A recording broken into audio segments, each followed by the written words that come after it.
पर ये जनाब अभी तक घर नहीं आया है। पता नहीं क्या कर रहा है बाहर। ये रात के 3 बजने को है, पर मजाल है कि ये कॉल करके बता दे। जंकुक, तुम फाइनली घर आ गए। तुम्हें पता भी है मैं कितनी ज्यादा चिंता कर रही थी तुम्हारे लिए। तुम्हें पता है ना, मुझे बिल्कुल नहीं पसंद है जब तुम बिना बताए रात भर बाहर रहो। ऊपर से फोन तक नहीं उठाते तुम। ना तुम उठाते हो, ना शुगा उठाता है, ना जिमिन उठाता है। बताओ तुम तीनों इतनी रात को क्या कर रहे थे बाहर। अगर बॉडीगार्ड्स नहीं होते तो मुझे पता ही नहीं चलता कि तुम लोग किसी के बर्थडे पार्टी में गए हुए हो। आई एम सॉरी मॉम, मुझे पता है आप टेंशन ले रही थी, पर मैं सच में बिजी हो गया था। एक पुराने दोस्त की बर्थडे पार्टी थी, बस वहीं पे मजे कर रहा था और टाइम का पता ही नहीं चला। पर जंकुक, ओहो मॉम, आप जानती हो ना मैं बड़ा हो गया हूँ और जल्दी ही माफिया किंग बनने वाला हूँ। इस दुनिया में किसी की भी हिम्मत नहीं है जो मुझे हाथ भी लगा सके। लोग पहले ही मुझसे डरते हैं। सोच के देखो, जब मैं माफिया किंग बनूंगा तो क्या होगा उन लोगों का। और मॉम, आपका बेटा कोई बिल्ली नहीं, शेर है, शेर। तो आप ये फालतू की फिक्र करना बंद करो। मैं खुद का ध्यान रख सकता हूँ। मुझे पता है कि मेरा बेटा कितना स्ट्रांग है और अपना ख्याल भी रख सकता है, लेकिन मैं एक माँ हूँ और माँ का दिल हमेशा अपने बच्चे के लिए चिंता करता है, चाहे उसका बेटा माफिया ही क्यों ना हो। ठीक है माँ, समझ गया। अगली बार मैं आपको बता कर जाऊँगा। मैं बस तुम्हारी भलाई चाहती हूँ जंकुक, मैं नहीं चाहती कि तुम्हारे साथ कुछ भी हो। मुझे पता है मॉम, और मैं इस बात की कदर करता हूँ, लेकिन आपको भी समझना होगा कि मैं अब बच्चा नहीं रहा। चलो अब इस सब बात को छोड़ो, मैं अगली बार से ध्यान रखूंगा। ठीक है बेटा, लेकिन अगली बार से थोड़ा ज़्यादा सोच समझ के और मुझे बता कर जाना। ठीक है मॉम। वैसे डाइट कहाँ है? वो तो सो रहे हैं बिल्कुल शांति से। उन्हें ये बिल्कुल ही फर्क नहीं पड़ रहा है कि तुम अब तक घर नहीं आए हो, क्योंकि उन्हें पता है मॉम, उनका बेटा डेंजरस शेर से कम नहीं है। अच्छा अब ये सब छोड़ो, बहुत देर हो गई है, जाकर आप सो जाओ। ठीक है, गुड नाइट बेटा। Good night mom. इतना कहने के बाद दोनों अपने अपने बेडरूम्स की ओर चले जाते हैं। जंकुक जाते वक्त अपने माइंड में सोच रहा होता है कि चलो आज भी अपनी मॉम को मक्खन लगाने में कामयाब हो गया। बेचारी मॉम कितनी आसानी से मेरी बातों में आ जाती है, बहुत भोली है। जंकुक सोचते सोचते अपने बेडरूम में जाकर सीधा सो जाता है।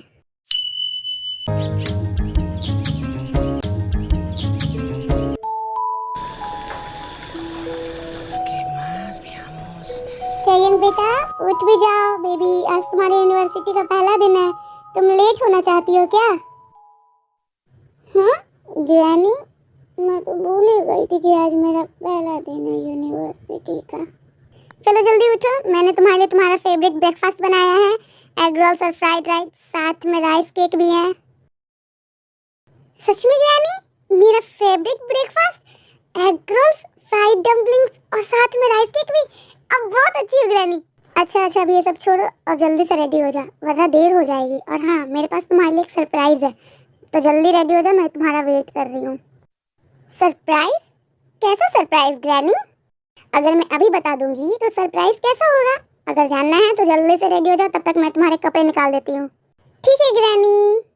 इतना कहने के बाद टै बाथरूम में चली जाती है और ग्रैनी टै के कपड़े निकाल कर बेड पर रख देती है और रूम से बाहर चली जाती है। टै नहाकर बाहर आती है और देखती है कि ग्रैनी ने उसके कपड़े बेड पर ही रखे हैं। वो उसे पहनती है और रेडी हो जाती है।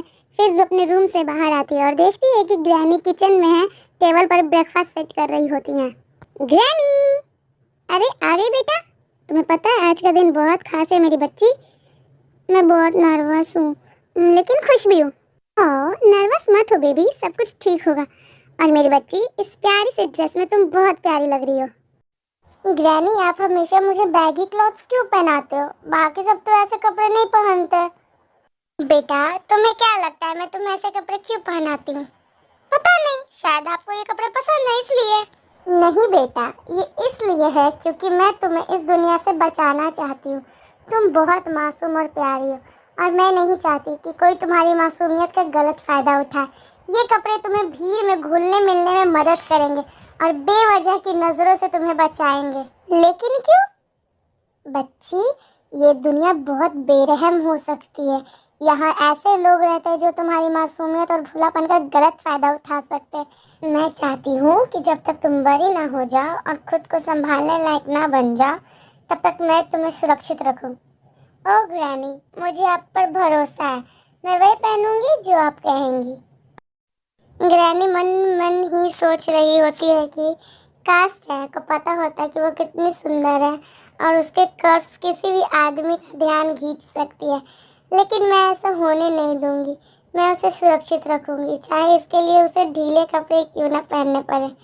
ग्रैनी जानती थी कि चाय की मासूमियत और प्योरिटी उसके लिए आशीर्वाद भी है और एक अभिशाप भी। चाय बहुत भरोसेमंद और भोली है, हमेशा लोगों की अच्छाई देखने वाली, कभी ये नहीं सोचने वाली थी कि किसी के इरादे गलत भी हो सकते हैं। चलो अब जल्दी से ब्रेकफास्ट कर लेते हैं वरना ठंडा हो जाएगा। बहुत टेस्टी है ग्रैनी, आप दुनिया की सबसे अच्छी कुक हो। मुझे खुशी है कि तुम्हें पसंद आया बेटा। मैंने इसे तुम्हारे लिए बहुत प्यार से बनाया है ताकि तुम्हें यूनिवर्सिटी के पहले दिन के लिए ढेर सारी एनर्जी मिले। ब्रेकफास्ट खत्म होते ही ग्रैनी ने टै को एक छोटा सा बैग दिया। टै, मैंने तुम्हें कहा था ना कि मेरे पास तुम्हारे लिए एक सरप्राइज है। ये रहा तुम्हारा सरप्राइज। मैंने तुम्हारे लिए एक छोटी सी चीज खरीदी है, खोल कर देखो। ये क्या है ग्रैनी, ऐसे बॉक्स में? खोल कर देखो। ग्रैनी, नहीं, ये बहुत ज्यादा है, आपको मुझे पर इतना पैसे खर्च नहीं करने चाहिए थे। नहीं ग्रैनी, ये आप लीजिए, मैं इसे नहीं ले सकती, ये बहुत ज़्यादा महंगा लग रहा है। अरे ये इतना महंगा नहीं है बच्ची, और मैं वैसे भी, तुम्हें एक फ़ोन की ज़रूरत थी और तुम यूनिवर्सिटी की स्टूडेंट हो। आजकल के ज़माने में बिना फ़ोन के काम नहीं चलता। लेकिन ग्रैनी, आप पहले से ही मेरे लिए इतना कुछ कर रही हैं, मैं आपके लिए बोझ नहीं बनना चाहती। ये सच में बहुत ज़्यादा है।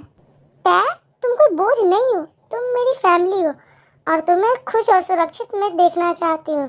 अब ये फ़ोन रख लो और कोई बहस नहीं।